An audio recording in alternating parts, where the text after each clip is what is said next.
안녕하십니까. 오늘은 수천수 주역 타로 해석 괴상 5일째입니다. 그래서 오늘 5일째에 이 수천수, 수는 기다리고 바라다, 원하다의 뜻입니다. 원하다.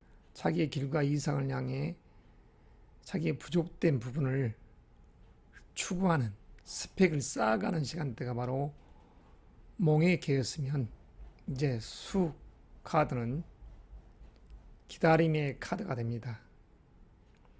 무슨 기다림이냐? 이 기다림의 도는 바로 이거죠.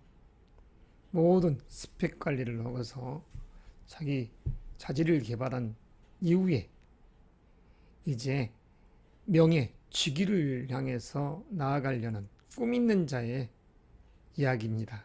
그래서 이 수의 괴는, 수는 비를 뜻하고 하의 건개는 하늘을 땁니다. 하늘 위에 구름이 잔뜩 끼어 있는 상이죠. 그래서 이 카드 자체에서도 하늘에 구름이 끼어 있어서 있는데 비를 갈구하고 바라는, 비는 만물을 차양하는 영양분이 되기 때문입니다. 그래서 그걸 바라고 구하기 위해서 기다린다. 이런 괴상입니다. 길과 흉함이 없는 그런 부분들이죠. 그래서 자기의 목적사를 향해 나아가려는 자의 신념 있는 기다림의 이 이야기가 바로 이 괴상 속에서 괴사로서 나옵니다.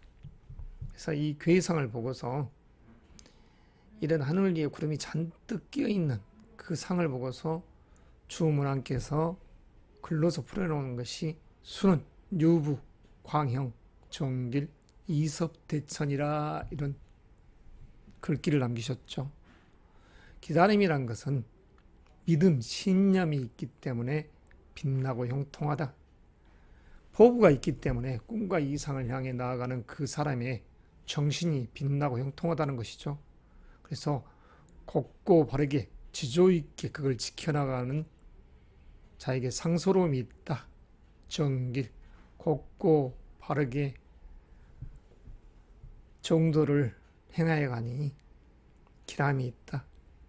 이섭대천, 큰 내를 건너도 이로움이 있다.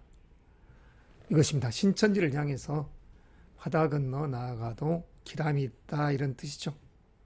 그래서 이 괴사로 놓고 보면 꿈과 이상이 있는, 포부가 있는 사람은 형통하고, 그럼으로써 자기 자신을 곱고 바르게 지켜나가기 때문에 기람이 있고, 그렇기 때문에 더더욱 넓은 세상을 향해 나아가도 이롭다는 이섭대천의 이가 여기 있는 것입니다.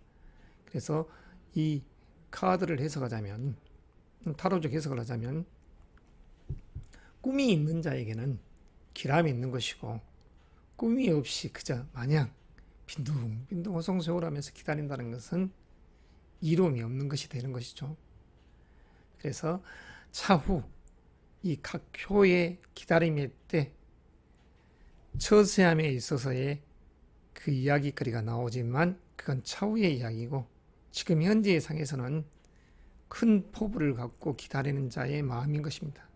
그래서 성품은 신념이 있는 자, 양강하게 자기의 목표의식이 있는 사람, 꿈과 이상을 향해 나아가는 이상이 있는 남자의 상이죠. 이상이 있는 여인의 상도 됩니다. 그리고 사랑 연애도 굳은 신념으로서 때가 되기를 기다리면서 있는, 자, 재물적 요소는 그 때에 의해서 명의가 주어지면, 직장적 직위 직책이 주어졌을 때 갖춰지는 것이죠. 그러나 이 괴에서, 나중에 효에서 이야기들을 보면 자기 자신의 본업을 지켜가면서 기다리는 것입니다. 아무것도 하지 않고 빈둥빈둥 하는 기다림이라는 것은 노숙자의 삶과도 같은 것이죠. 꿈 있는 자가 자신의 지금 현재의 맡은 바 소임을 다하면서 더 큰 원대한 이상의 실현을 위해서 자기 스펙을 알아주는 사람을 기다리고 있는 것입니다. 하늘의 때와 지금 내가 있는 위치에 있는 이 지역, 현재 상황에서 나를 상스럽게 이끌어줄 대인을 기다리는 것하고 마찬가지죠. 대인을 기다리는 것과 똑같다는 것입니다. 이게. 그래서 명예, 직장적인 요소도 꾸미는 자에게는 더 밝은 미래가 보장되어 있는 삶이니까, 상이니까 문제가 되지 않죠.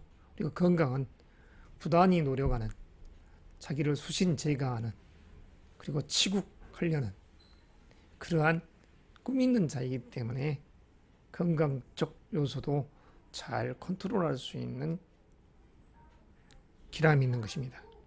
그래서 기다린다는 것은 자기 본업을 하면서 성실하게 기다려야지 막무가내로 기다린다는 것은 이치에 맞지 않죠. 그래서 현재의 직장, 직책, 직위가 있는 자의 기다림은 기람이 있는 것이고 아무것도 하지 못한 자에게 있어서의 기다림은 그다지 이롭지 못하다 이렇게 이야기해야 될 것입니다. 때에 의해서 나아가야 되니까 이로움을 추구하러 항상 기다리면서도 부단히 노력하는 자세가 필요할 것입니다. 오늘 이것으로 약식 마칩니다.